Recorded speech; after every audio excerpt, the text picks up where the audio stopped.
Welcome to Beyond the South Stand, the special series from Beyond the Barclay, where we hear from away fans visiting Carrow Road. Each episode, we dive into their club story, their thoughts on Norwich City, and the unique experiences of following football on the road. In this episode, we're joined by QPR fan Simon Hall as the Hoops head to Norwich. Hi, Simon. How are you? Yeah, hi. Nice to meet you, Jez. Looking forward to talking about the game next Sunday. Yes, absolutely. And I think from the off, really, I suppose we should better say we're recording this before the Boxing Day game. So perhaps if you just wanted to start talking about your game today and who you've got on Boxing Day. Yeah, I mean, really good result today against Preston, and one of our best performances of the season. I don't know if people are aware we hadn't won any games at home until, and I don't really want to mention it until we beat Norwich on December. We've now gone 3 games winning on the bounce, and yeah, it was fully deserved. Only downside is Steve Cook, our centre half, seems to have snapped his Achilles, which led directly to the goal that Preston scored. It was essentially the only chance they created. And we had plenty of chances to score and managed to get a winner in the last minute, which always is a good sign. So if you'd have told me 7 weeks ago that we'd have gone 7 games unbeaten and now 14th in the table, only 1 place behind yourselves, I'd have absolutely snapped your hand off. Yeah. So we're going also to Swansea on Boxing Day, which obviously is really kind of the EFL to give us something which is about 4 hours away. Yeah. But that's another one where I think there's every opportunity to get something. And I think if you look in the Championship, with the exception of probably your parachute payment sides, Luton accepted, there's plenty of opportunities for getting results, getting wins, and I think that's been shown by what we've done in the last 7 weeks. No, I think absolutely. And I look back at our game earlier on this, well, it's about 3 or 4 games ago, wasn't it? And we really sort of went into that on a bit of a really sort of decent form, to be honest. So we're quite confident that we'd come to you and get a decent result. But I think as QPR, Queen's Park Rangers quite often do, they sort of bucked the trend there a little bit and gave us a bit of a pasting. And what would be your thoughts from that game? I have to say, as well as we played, I thought it was weird from you lot, to be honest. I mean, you had the 10 goals against Luton and Plymouth, and it was played in a gale. It was played in a gale, wasn't it? And the amount of times you were just trying to play it out from the back, and it wasn't working, and there was no attempt to sort of vary it, which surprised me a fair old bit. And it was quite interesting looking at, I know obviously there's been a bit of consternation about McLean and Angus Gunn, but it felt Norwich were quite niggly during that game and got a bit frustrated that it didn't really go their way, and we took full advantage of that. And usually it's the other way round. Usually we're hopeless at playing conditions and other teams take full advantage. So it was really good to go the other way. But yeah, with the McLean and Gunn thing, it seems like there's going to be a bit of needle on the 29th. I don't know whether Ashley Barnes will be playing, but he almost seems to have taken over Grant Holt as some sort of pantomime villain for Norwich with regards to us. So, no, I'm looking forward to it. It should be, I know our record at Carrow Road is awful, but I'm really looking forward to the day out. It's always a good day out when you go to Norwich. Yeah, as we discussed just before we came on, our match on Boxing Day is against Millwall. So, I mean, I think with them is that, they've lost the manager recently, haven't they? And you sort of don't know what you get with them sometimes. So that'll be quite an interesting game. And as you sort of alluded to, we'll still have Kenny McLean out. Gunn did play today, although he did have something hanging over him from the FA. So perhaps that's going to get resolved. I mean, the FA seems to sort of hate us at the moment with all of these sort of retrospective bans that sort of keep coming, but it is something that we do need to look at. I think at Norwich, with our disciplinary record, it's not been great this season. I think that's something that's really affected us.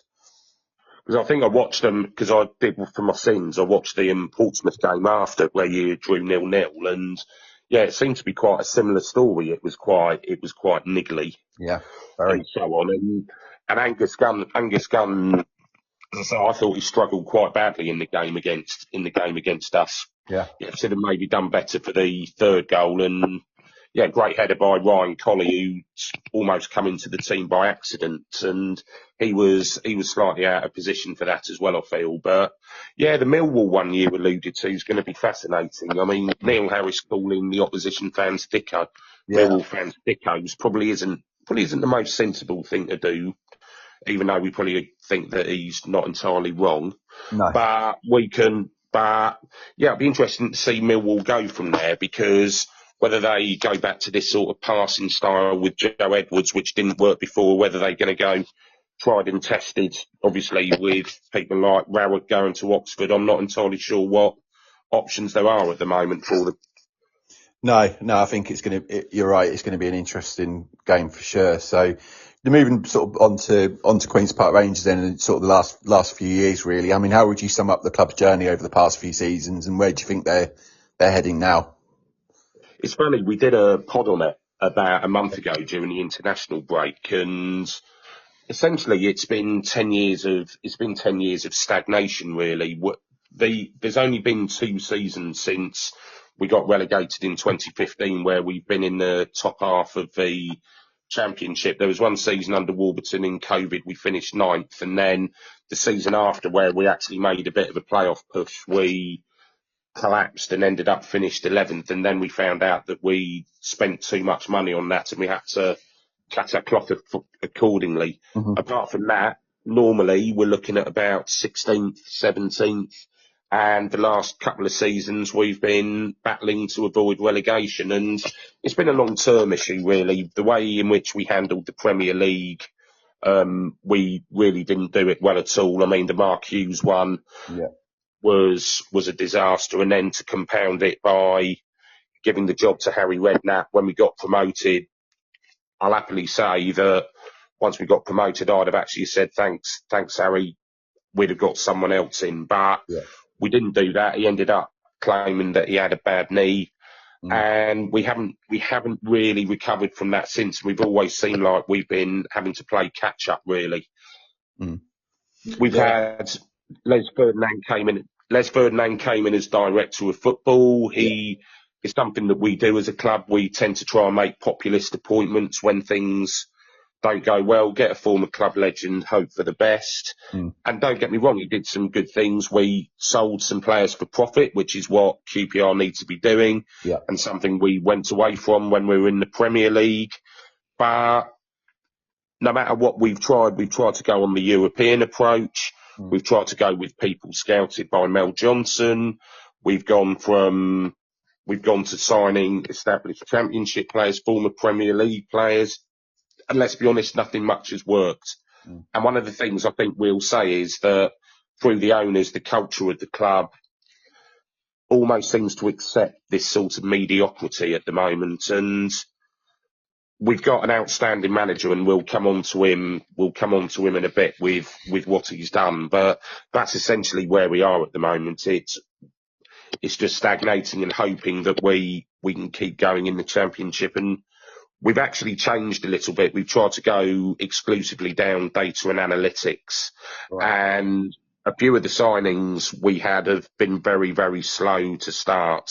But there's signs now with people like Paul Nardi, our keeper, Jonathan Varane, our defensive midfielders, really coming on. Liam Morrison was someone we signed from Bayern Munich, B team. He's come into centre half. He's played 9 games and he's not lost a single one. Koki Saito, impressive. He's a Japanese winger. We signed Dembele. Jan Chelar was our main striker. He's torn his hamstring.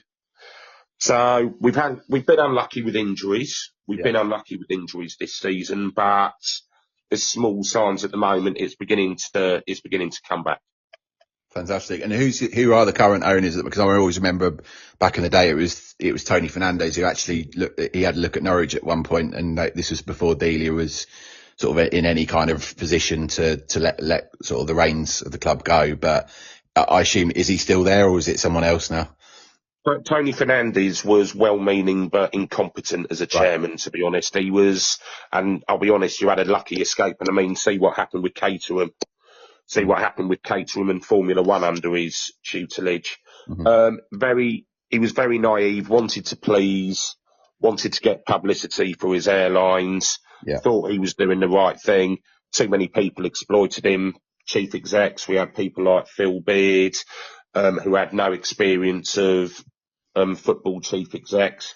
Obviously, Mark Hughes came in, Harry Redknapp exploited him as well as Redknapp's done with pretty much every club he's managed. Yeah. And as a result of that, we paid for it. We had the record financial fair play fine. Yeah. So basically, Fernandez stepped aside in 2018 after a really poor start to the season under Steve McLaren, and we're now taking over. And Jesus, this is going to be difficult. Rumen Nangliman, who is a Malaysian owner of Westports. Right. I have no doubt that is not how you pronounce his name. It sounded good. If it wasn't, it did sound brilliant. So excellent, good. So hopefully you don't get many Malaysian listeners. But he owns about one. He's a billionaire as such, but he managed to get that from his family. And again, he's someone who, look, they keep putting money in. We lose £25 million a year. And the fact that he still keeps going is to his credit, although there's a bit of us wondering whether that's at some stage, whether they want it for real estate, because obviously Loftus Road, West London, it's prime real estate territory. And there's been talk in the past about us moving grounds, but the owners have somewhat put their foot in it with almost assuming that the council were going to give them a ground for nothing, and that's put their backs up a bit. Yeah. So the story of our owners is they're well-meaning, and we can't live without them because they're putting money in, but some of the decisions they've made have set the club back quite significantly. Right, and I suppose you're sort of navigating your way out of that at the moment. I mean, you know, we as you say, we're talking about the manager later, so perhaps we'll go on to that a little bit later on. But sort of moving back to sort of the rivalry between Norwich and QPR, we've had some memorable encounters down the years. And how do QPR fans view Norwich as opponents? And are there any standout moments between the two? Yeah, I mean, there's two. I mean, I think it's only Watford who we've actually played more than Norwich in games. And there's fans of a certain age, as you can imagine, still can't forgive Norwich for 1976, where we had a genuine chance of winning the league and 15,000 fans went up to Carrow Road and we ended up losing 3-2 and Liverpool ended up winning the title by a point. And as I say, fans of a certain age, Norwich haven't really been forgiven since for that. But we've been regular competitors over the last sort of 30, 40 years, either in Division 1 or the first bits of the Premier League where you were third and we were fifth in the first season. Yeah. And then it started to sort of went down a bit, and then it started coming up a bit again when we were both going for the title in 2011. And I know there were, when we were going through our bit where we were worried about a points deduction, I think some comments Paul Lambert ended up making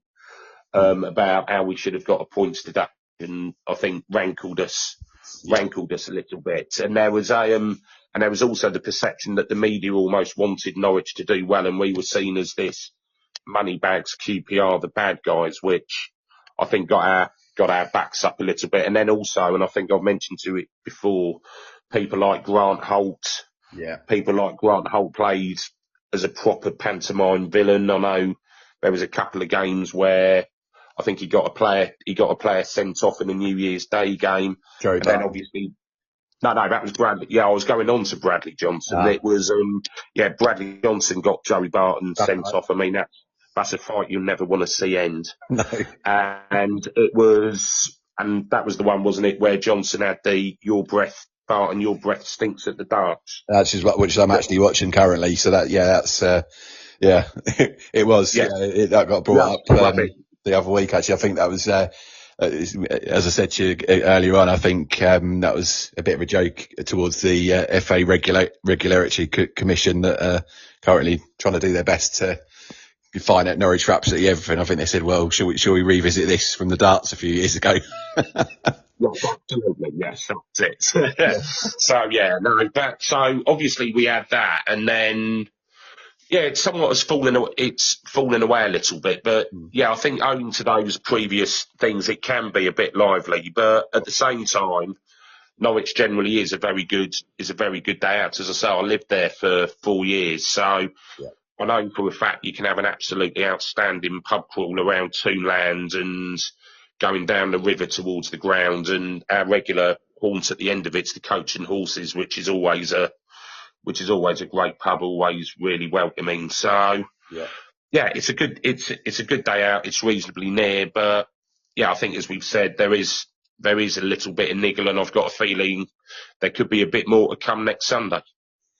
Given the circumstances around the game, and as you mentioned earlier, McLean's ban and Gunn's potential ban, I think you could be right. To be honest, I think it could be interesting. So so I mean, the games I remember at Loftus Road. Living where I live in Hertfordshire, I've been a few times to Loftus Road, and I don't think I can ever remember seeing us win there. I think we've had a pretty poor record against you at Loftus Road, and I think, as you said, on the flip side, we're relatively good at Carrow Road. So I think is that a fair assumption, would you say? It is. I mean, I think it's in the last 40 years we've only won twice, and as I say, we play you pretty much every season, so that's not a particularly strong record. It was a 4-3 in the Premier League where we had a striker called Devon White, who was a 6'4" absolute beast. We nicknamed him Bruno because he looked like Frank as such, and he managed to score a 50-yard run, sort of holding off two or three defenders who were trying to hang on to his coattails before burying it, and we couldn't believe it. He was a proper cult figure. And then I think there was one on a Wednesday night where I think we won 1-0 and we're down to 10 men for about 30, 40 minutes with Ian Dowie in charge. Apart from that, we've had pretty much no results there whatsoever. No, I think obviously the one you mentioned earlier on about when Barton got sent, I think we did win that day, but again, that may be the last time we did, because I honestly can't remember us doing it since.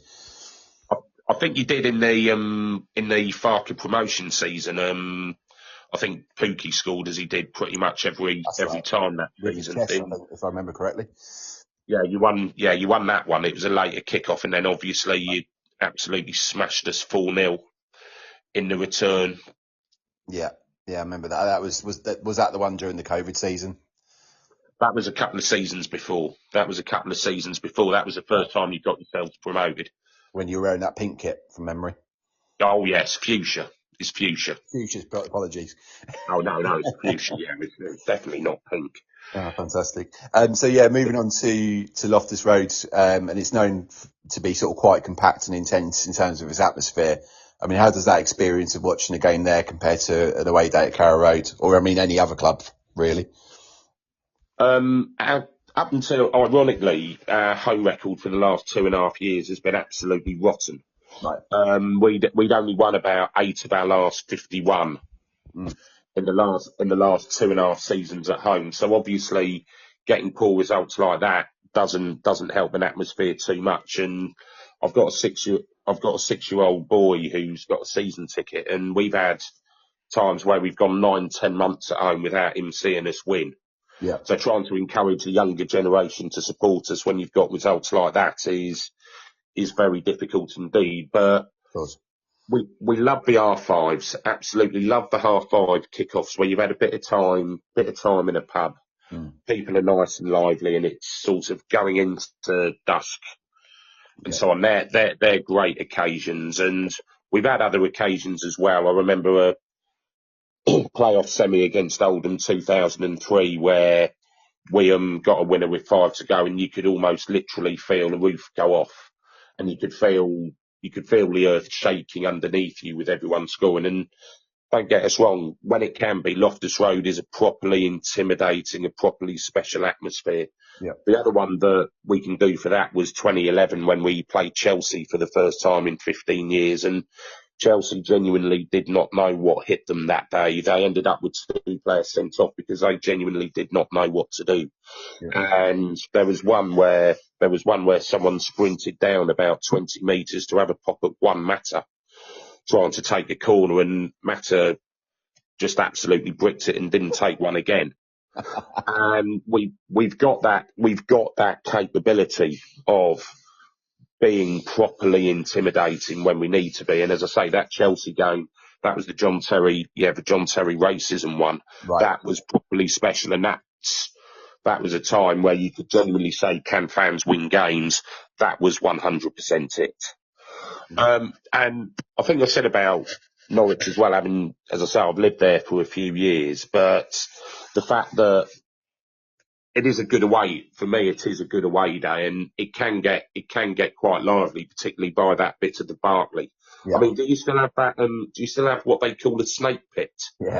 Yeah, Snake Pit's still there, it's still loud and proud. And I think you mentioned earlier on about the Millwall manager coming out and perhaps saying a few unsavoury things. Well, we had a sporting director by the name of Stuart Webber that did an interview just before he left the club and basically labelled some of the fans in there. He called them, something along the lines of, I'm not bothered by what some divorcees in the Snake Pit think. So you can imagine he covered himself in glory by making that comment. But yeah, no, to cut long story short, yeah, we've still got the Snake Pit, which is, I sit quite near there. I sit in the Upper Barclay, which is, on the right hand side. And I look down into the Snake Pit almost, and it's raucous in there. Yeah, they've got the safe standing in there now and the Lower Barclay as well.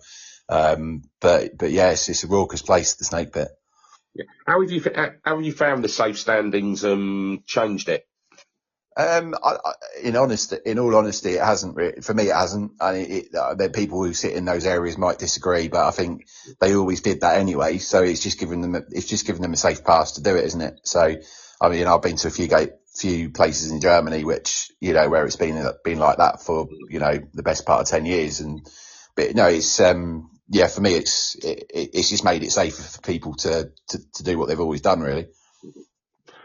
Is your one, because there's been a bit of a difference we've noticed with some of the safe standings. Luton, Kenilworth Road. I mean, my God, that's needed it, but they had this sort of proper rail seating, which is what I considered safe standing. But then I've been to places this season like Derby, Leeds, which is essentially they've still got the seats, but they just put some bars in front. So it doesn't really count as safe standing at all. What's it like at the Barclay and Snake Pit for that? As I understand it, or as I've seen it, I think I know the seats are still there and they've just got the bars in front of each seat. So it's almost like they've got as I say, it's just all the way down. So it's, I think it just gives people that opportunity to do what they've always done, but it's there and it actually probably gives them something a little bit extra where they've got a bit of a leaning post there as well, to be honest. So, but yeah, for me, it can only be a good thing really, because that's sometimes what football's, like the amount of away games we all go to, and I can't remember the last time I sat down at an away game, to be honest. Yeah, we've changed. We used to be a club where it used to be a group at the front, and then you'd be going at the back. We're now at a stage where pretty much everyone stands up. Mm-hmm. And one of the things we've done at Loftus Road is 2012, 2013, we moved it to a family stand below a loft, which used to be the proper hardcore bit in the 80s. Yeah. A lot of our hardcore fans go in what we call Q&R block, which they've managed to change to safe standing. And also we've moved one part of the lower loft safe standing.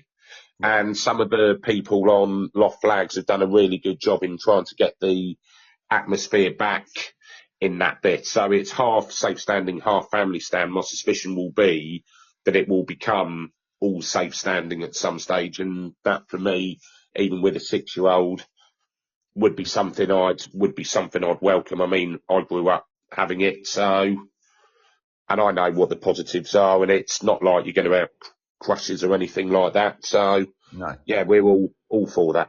No, 100%. And just in touching on the name of the stadium, it changed recently, didn't it? Was it the Kai and Prince Foundation Stadium?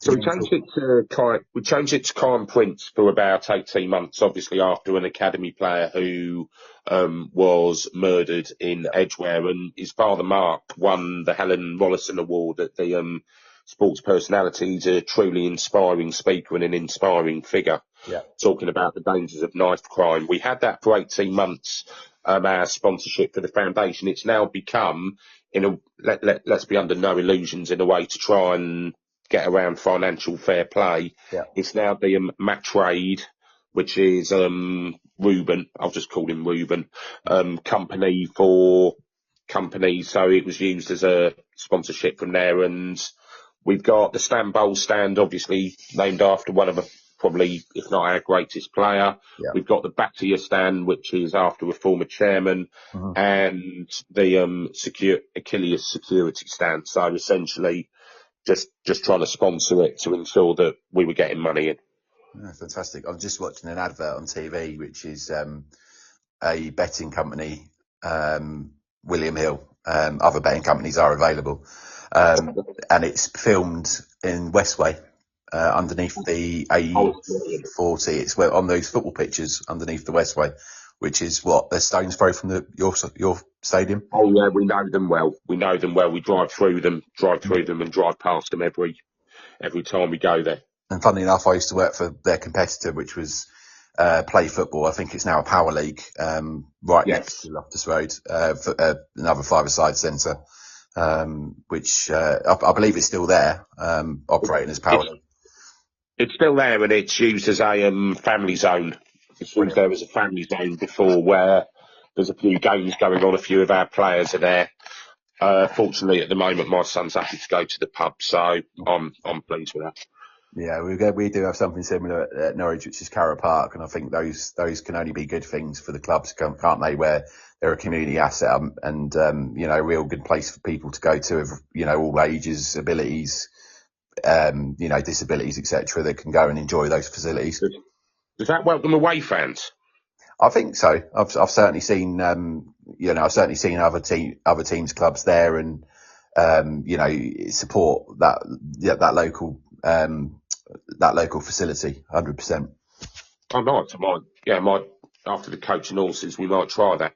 Yeah, unfortunately, I'm not there for that game. It's the one game I'm missing. Otherwise, I would have come and we usually go to the Coach and Horses, so I would have come in to see you. But perhaps in the future we can go for a pint or something. Yeah, 100%, mate. 100%. Definitely. So moving on then. So we've alluded to your current manager. Did you want to sort of talk about him? What his approach is? What's the mood amongst the fans regarding him? Considering that we'd only won one of our first 18 games, there was a really telling moment in the game against Stoke on the 23rd, where essentially the whole crowd chanted his name. And there's very, very few clubs, I suspect, would do that for a manager. And that's because the work he's done since taking over has been absolutely fantastic. Last year, Gareth Ainsworth, great man, decent man, sadly out of his depth in the Championship, had left a real mess. To be honest, we'd only won 2 of the first 14 games. We had, I think, between all of us who were going away, we couldn't really see a way out. And for him to do what he did with that ragtag of a side was truly remarkable. Him and Danny Roll, Sheffield Wednesday, both did amazing jobs. And I think the reason why he had so much respect and so on was because I think this season many of our fans didn't put the blame for our struggles on him. I think they put the blame on our new director of football, who's a 27-year-old lad who called Christian Nuri, and Andy Belk, who's our head of recruitment. We basically gone all in, as I said earlier, on the data and analytics, and a lot of the players were making a slow start. Yeah. And I think people realised and people appreciated that, this wasn't down to him. He was doing his best with one hand, essentially tied behind his back. But as time has gone on, he has improved these players, and the players are coming in and are beginning to contribute. Now, the other great thing about Marty Cifuentes is he came in with a reputation of being this 4-3-3, describing to Johan Cruyff style of football. Yeah. By the end of the season, it was essentially 4 centre halves playing as your back four, and his ability to be pragmatic in situations is truly impressive. And I know we have a debate at the moment, ideologues like your former player Russell Martin and so on, who, let's be honest, was never ever going to try and change style. One thing that Marty Cifuentes done, and he's done it this season since the international break, he's willing to be pragmatic. At the start of the season, we were very open. We were using things like inverted left backs, which just wasn't working. And it was slow, passing it around the back, 50, 60% possession. We're now getting under 50% possession of games, and we're winning. And the results are coming. The results are there. And we've learned a bit more how to press high. We managed to do that very well at Preston today. Yeah. Because let's be honest, as you well know, Jez, there's very few teams in the Championship who are capable of consistently playing the ball out the back. So there's always going to be mistakes and there's always going to be opportunities. So, yeah, we absolutely love the bloke. We absolutely love the bloke, to be fair. And I suspect at some stage he will move on to bigger and better things. And he would go with the blessing of every QPR fan, I would say, at the moment. Well, fantastic. I mean, one of the things I wanted to touch on there is the data aspect, because someone with Norwich have just brought into the club, Ben Napper. I say just brought in, he's been in quite a while now, nearly a year.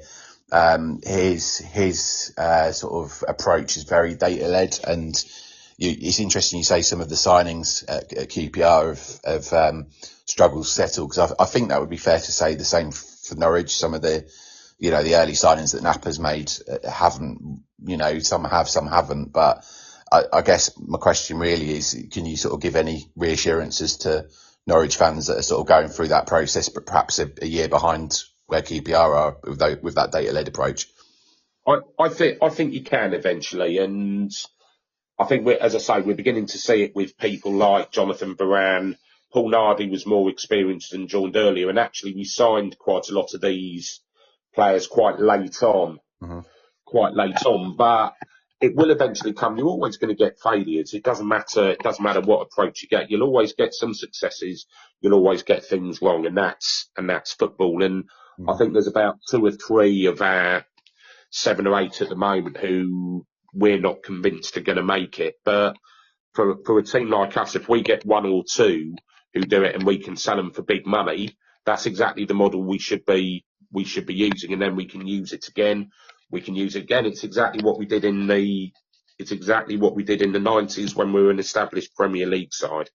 Yeah. And if we can do that, that stands us in really good stead. And we've had players who've also come in from 18-year-olds. So Kieran Morgan played today, outstanding. He's 18. Yeah. Brian Colley's also homegrown, and he's now our top scorer with 3 goals in 4 games. As I say, we've struggled to score goals in the past. And those things there are really positive, and eventually they will come good. But the one thing I'll say about the data is it doesn't allow for the fact whether they're going to be capable of playing in the Championship. We've had one player called Nicholas Madsen, who we signed, scored 14 goals in the Belgian league last season. But by all accounts, a lot of scouts in the Championship watched him and considered him a bit too weak. Yeah. And we know in the Championship, one of the key things is you need to run and be strong. Yeah. And look, he's showing little signs of improvement, and I think eventually that'll come. But I think for the most part, you will get your better players, you will get your successes. And I know Norwich in the past with people like sold Rowe. How much did you sell Rowe for?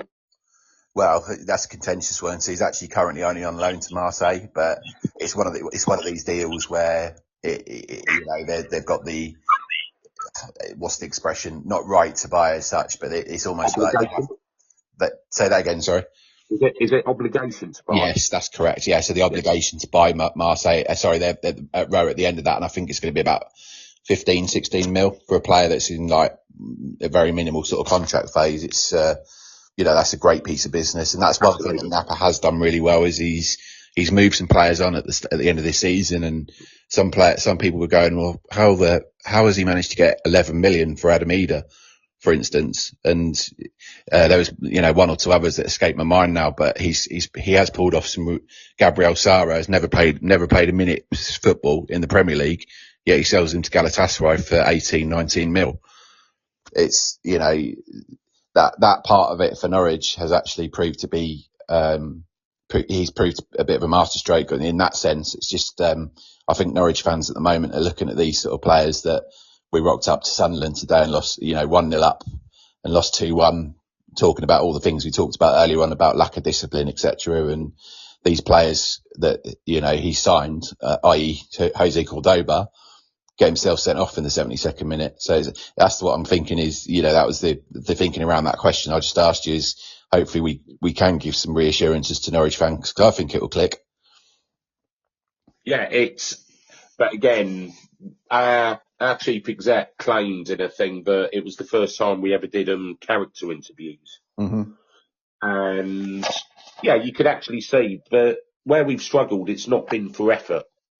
Yeah. It's not been for efforts. And actually our players, every time we've had them for interviews on our pods where they've been at different training sessions, they've always conducted themselves very well and always been a decent bunch. Yeah. I think there was a championship referee who we spoke to who just said we were actually probably the nicest team to referee because and I know this might be a bit difficult for you lot to believe, but yeah, one of the nicest to referee because we're not the sort of ones who start going at people. But yeah, no, I think it's the character, and I think you need to give it time. And we're beginning to see that corner being turned at the moment, and some of them making a more positive impact. I think it's a case of being patient, but as we know, that's not something that many football fans nowadays possess. No, I agree. So yeah, moving on. So there have been a number of players who've played for both QPR and Norwich. Who stands out for you, and what are your memories of these players during their time at each club? Yeah, I picked out about three. I was thinking about it and I picked out about three. Obviously Rob Green. Yes, yeah. Rob Green, who started off, and I remember one game about 20 years ago, made an absolute howler. Mm-hmm. He made an absolute howler against us. Oh, sorry. Yeah. Yeah, we'd won. And then obviously we had this ludicrous nonsense in 2012 where we originally signed him to play. He ended up conceding 5 goals in his first game and again made an absolute rick for the opener. And then 2 weeks later, we're signing Julio Cesar on about 90 grand a week. That's right. Yeah, I remember now. Yeah. And it was just absolutely mental what was going on at the time. And he didn't really look. It's difficult really what to say. He was a bit meh, to be honest. He was very good in the playoff final 2014. There's another good Norwich player I'll come on to with that in a bit. But yeah, we still his distribution was always suspect, shall we say. Any time an opposition keeper kicks the ball out, we'll still chant Greeno at him. Yeah. And that's even after 8 or 9 years of him going. So I think Green's just a symptom of that really sort of hedonistic time that we had. Another player who we had in 2000s, I remember, Jamie Curitan, who obviously scored absolutely loads everywhere. Yeah. But Ian Holloway generally played him as a left or right winger. Oh wow. We had two other strikers, Kevin Gallen and Tony Thorpe. Yeah. So generally we played Curitan out of position. Now the irony of it was we signed him from South Korea, and we as fans actually raised the money to get it. Yeah.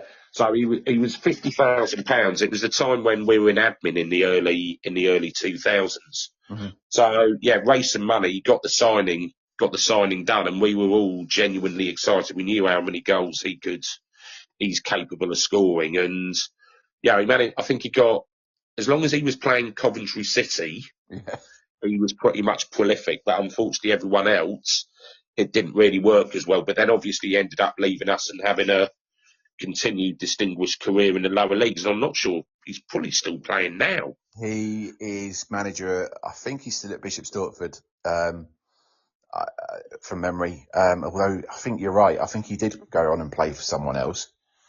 Yeah, he went down to, I think he went down to Exeter. I know he rocked up at St Albans. That's right. Yeah. And scored loads. He scored absolutely loads down there. But yeah, no, it almost seemed like what could have been with Jamie Curtin if he'd have been handled a bit differently. The third of the four I wanted to do was Gary O'Neill, Love Gary. Gary O'Neill, obviously in the news because of what's happened with Wolves.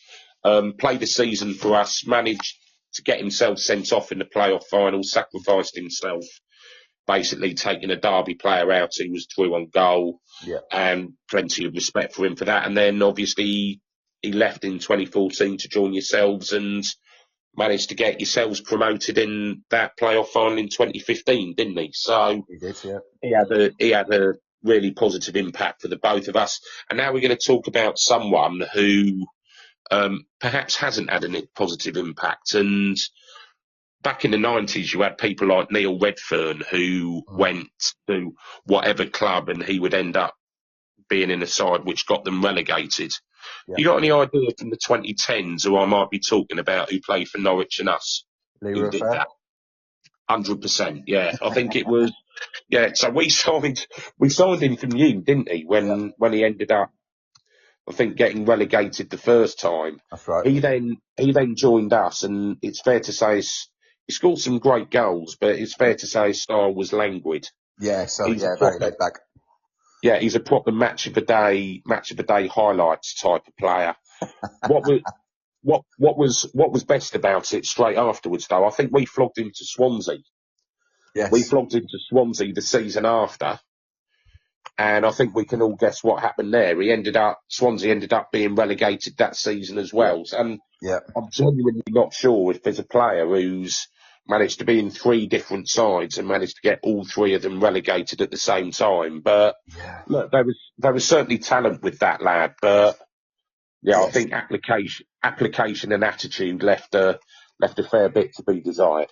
No, I agree. I mean, he came in at a similar time to the club that Ricky Van Volswinkel did, and that's a great name, by the way.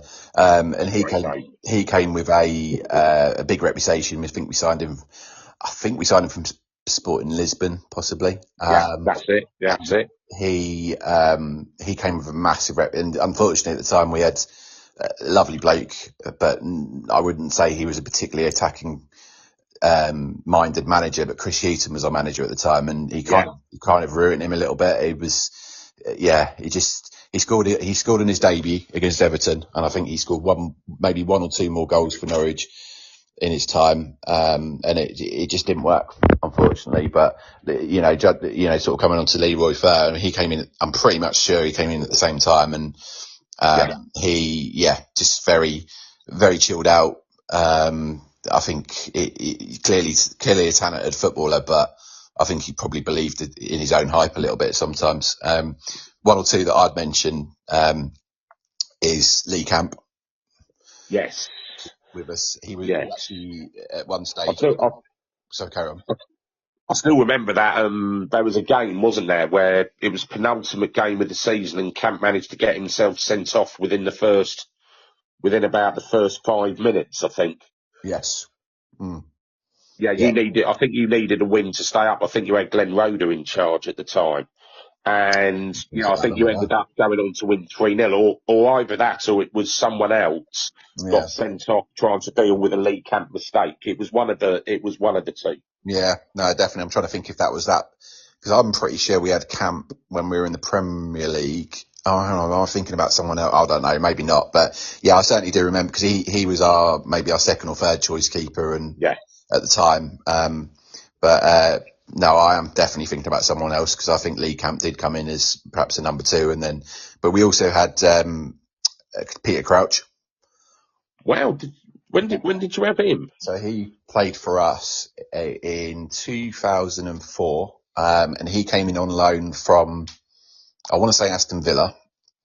I think you're right. Yeah, I think you're right. Before he came to us, he wasn't really pulling up any trees at Villa, but he had a really good 3 or 4 months with us. I think it was a very short, because back in those days you could have those sort of short-term deal loans, couldn't you? And it was the same time that we had Darren Huckabee on loan from Man City, and Crouch come in and scored, I don't know, maybe 8, 9, 10 goals, something like that. But I will always maintain, and I don't know what he thinks about it, but that when he came to Norwich, we almost made his career a little bit, because he then went on to Southampton after that and done really well.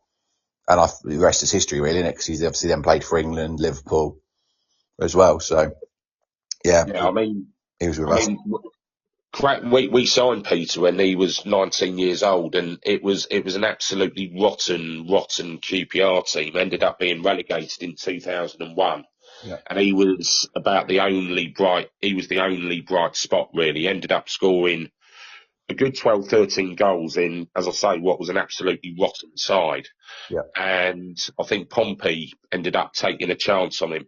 And yeah, you could see some signs there, but I think if you'd have told me that he'd have gone on to have the career, the number of England caps he got, I probably wouldn't have believed you. But he still speaks very fondly of us, and yeah.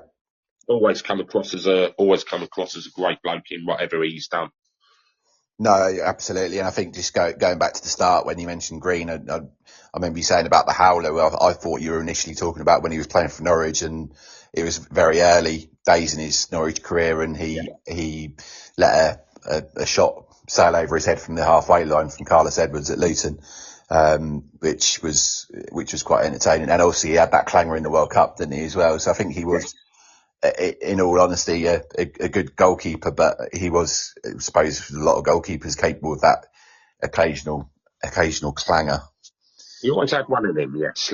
I think probably best to leave it at that. Definitely. So just finally then, Simon, so returning to the Premier League, I mean, what was your thoughts on that? Do you think what needs to happen for QPR to sort of make the promised land again? Honestly, Jez, I think it's getting increasingly difficult now, and there's a big bit of me where if by some miracle we ended up getting promoted, I would just say, can we just take the 200 million and stay in the Championship, to be quite honest. The times we played in the Prem have largely been quite miserable experiences. I remember 2015, I went to about 14 of the 19 away games, and we did not get a single point in any of them. And whilst armchair fans, can talk about all the experience, and so on, you getting pasted week in, week out, it's miserable. And I think it's more and more teams are experiencing it. And I think there's even teams in the Prem at the moment. You think of your Brentford, your Palace, and so on, where people are complaining because all you're doing is finishing either mid-table or just aiming to finish 17th or above. And surely football's got to be more than just worrying about staying up in a league and just getting a load of money every season. So that's my personal perspective on it. For us to get there, we're going to have to do what we've done, particularly with the proliferation of the parachute payment sides. Yeah. So I mean, we look at the moment, Leeds, Sheffield United, Burnley, sides who've had parachute payments in the past. They're all right up there. Mm-hmm. The season before, the likes of Southampton, the likes of Leicester. Yeah. I mean, as much as you're not going to want to hear it, Ipswich totally bucked the trend. And look, it's honest, they're going to come straight back. But it's just frustrating, really. And I worry that the Championship is becoming with the exception of the 3 parachute payment sides, the Championship's an incredibly even league. Mm-hmm. But we are in danger of it being skewed at the moment in favour of those parachute payment clubs. And things like Luton have shown you can do it. Huddersfield were really, really close to doing it. And I'll move on to VAR in a minute and why I think there's a potential real issue if VAR comes in the Championship. Yeah. Which obviously came out in the news yesterday. Yeah. It's more and more difficult for teams like ourselves to actually get up there. It's a case of getting there, hope you get in the playoffs and hope for the best. I mean, before I go on to VAR, what's Norwich's financial situation if they don't go up this year?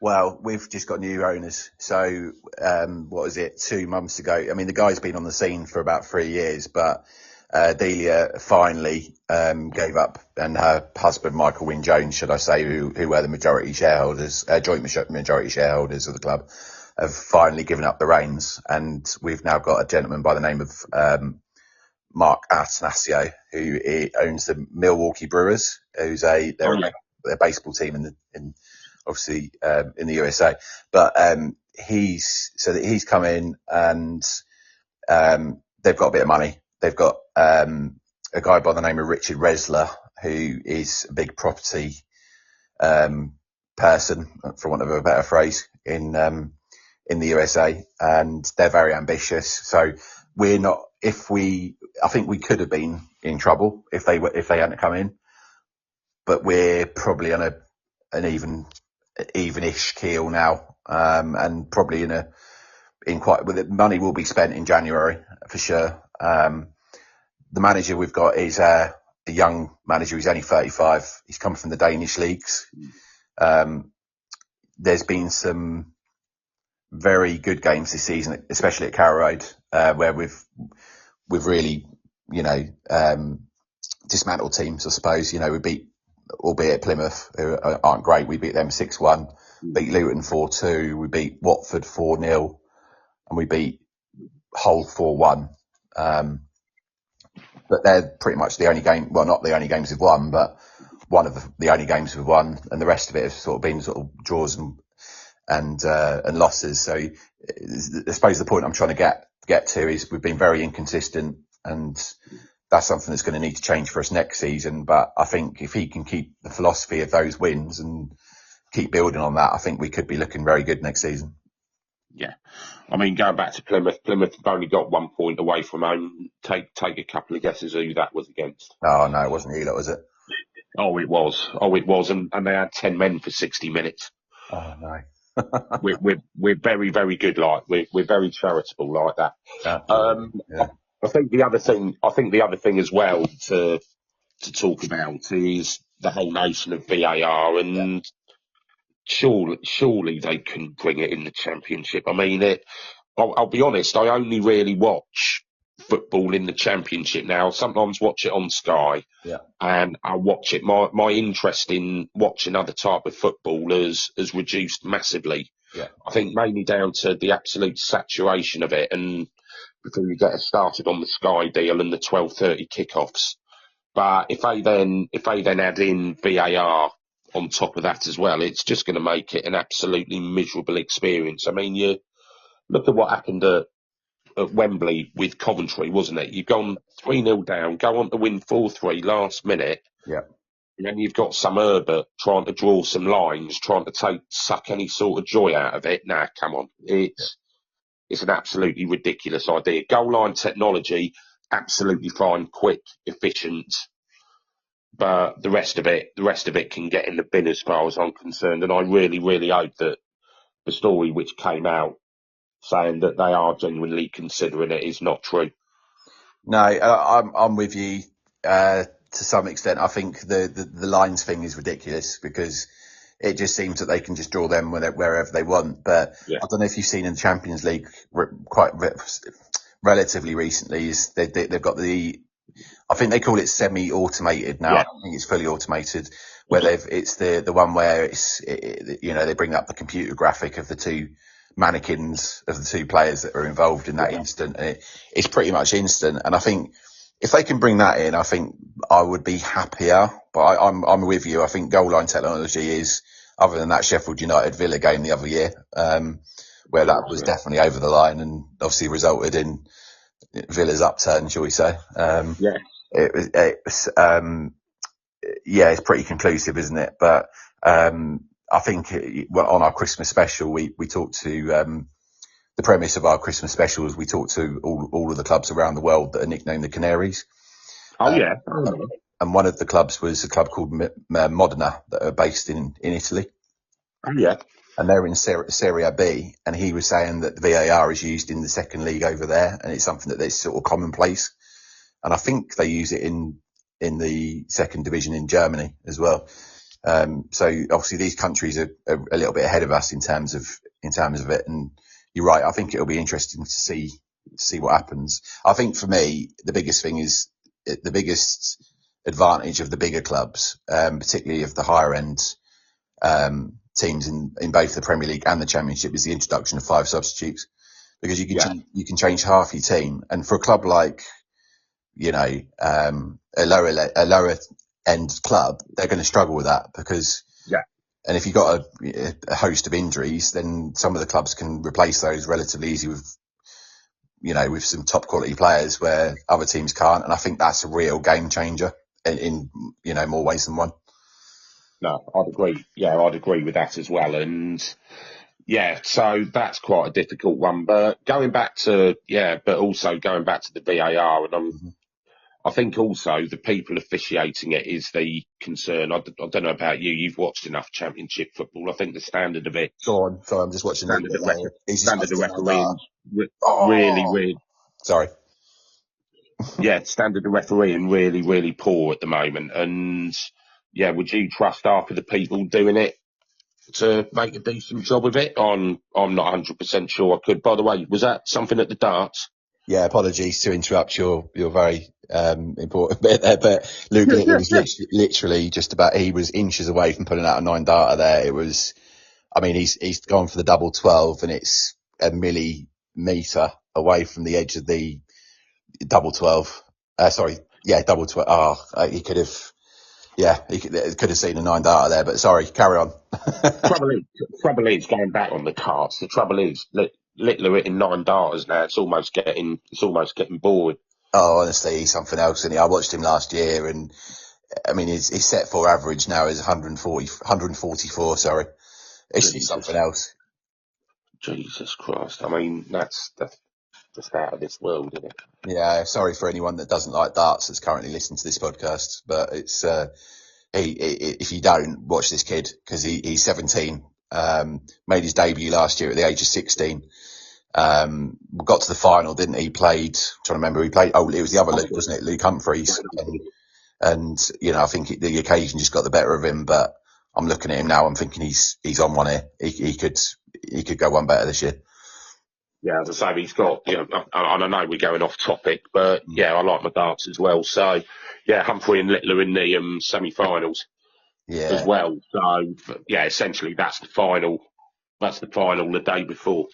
Right, got you. Yeah, so I'm actually there next Sunday evening. Obviously don't know who we're seeing yet, because it'll be dependent on the next few days' games, I would imagine. But it's an easy one. I won't ask what you're going as.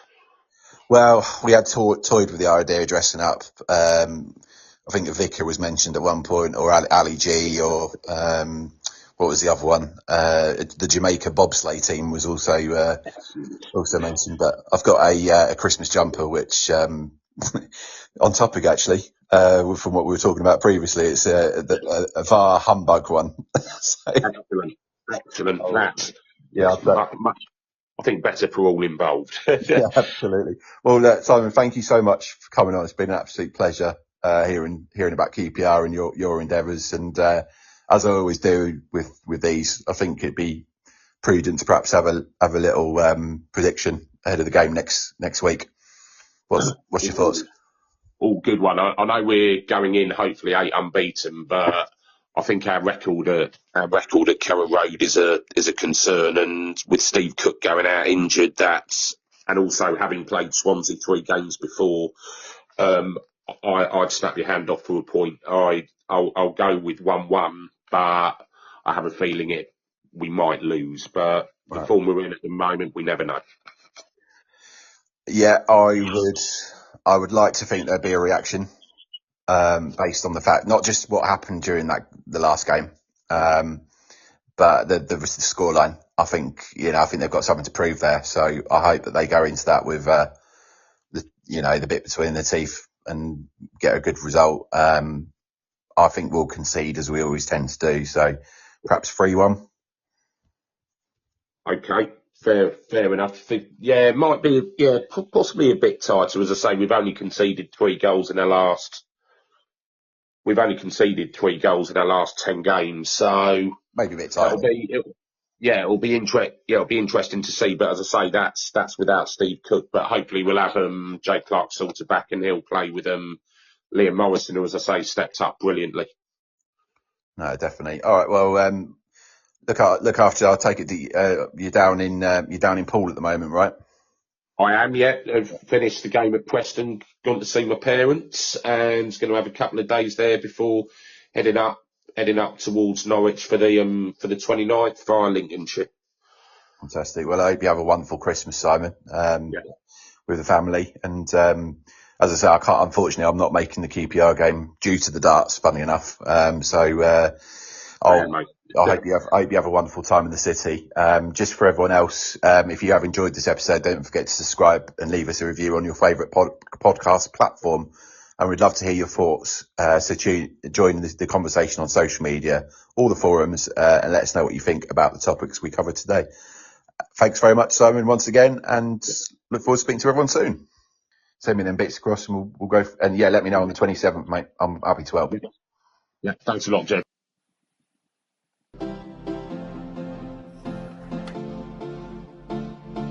We are available on all social media channels, including Facebook, X, and Instagram. Thanks for listening, and tune in soon.